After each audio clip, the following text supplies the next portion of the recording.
Am I the asshole for letting my pregnant daughter move in with me, even though my girlfriend doesn't want her to? I, 40 am, have an 18-year-old daughter with my ex-wife. Call her Maddie. We divorced when she was 7, and I have her 3 weekends a month. Her mom moved to a suburb almost an hour outside the city to be closer to her family and for a better school. My work was in the city, and after a while Maddie got sick of all the driving and asked if we could go to a different schedule. We talked most days on the phone, and I've been very involved in her life. She's a great student, graduated with over 4.0, has a lot of friends, and a what I thought, very nice boyfriend. She has no idea what she wants to do with her life, and had already decided to defer her scholarship a year to take classes at the community college and work. I also have a girlfriend, Vera, 37, and she gets along with Maddie great. We've been together about 2 years, and she just moved into my house a few months ago. Edit.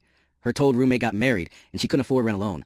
We've been together almost 2 years, and I was considering proposing, so it seemed like a good idea after she couldn't find another place. She pays the electric and water bills, but my house is paid off, so I just pay taxes, insurance, and the other utilities, and it's been great. I didn't really date much the past few years between Maddie and work, so it's nice having someone always around. Vera doesn't want kids of her own, and I don't want any more, so it's been great. So for all that, Maddie is pregnant and her mom has kicked her out. Her boyfriend has another year left of nursing school and lives in a college apartment with roommates. She is of course staying here for now and found out late. She's due in January. She and her boyfriend went over the options and decided to keep the baby. She told me very meekly and asked if she could stay. I told her, of course, she knows this is disappointing, but she'll never stop being my baby, and if this is what's going to happen, I'm here to support her within reason. As in, I'm fine babysitting if she has work or class, and she will keep working and going to school, but I'm not babysitting for her to party or hang out with friends. If the boyfriend bails, which I was as kind as I could be but told her happens even with the nicest boys, she would need to file child support. And I would give her grace before and after birth.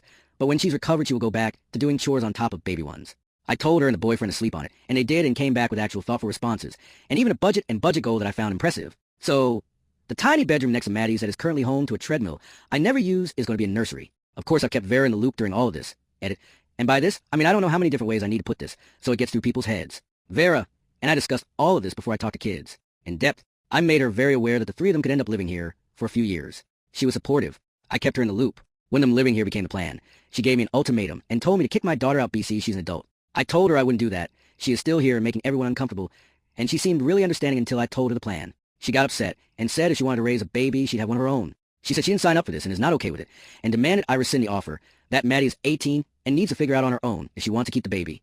I told her I wouldn't do that. She'll always be my daughter and needs help. She threatened to move out if I didn't tell Maddie to get out, then got mad that I told her I understood. Now she's avoiding the both of us, but still staying here, or being snippy. I don't know what she expects me to do, but it's making the entire house anxious.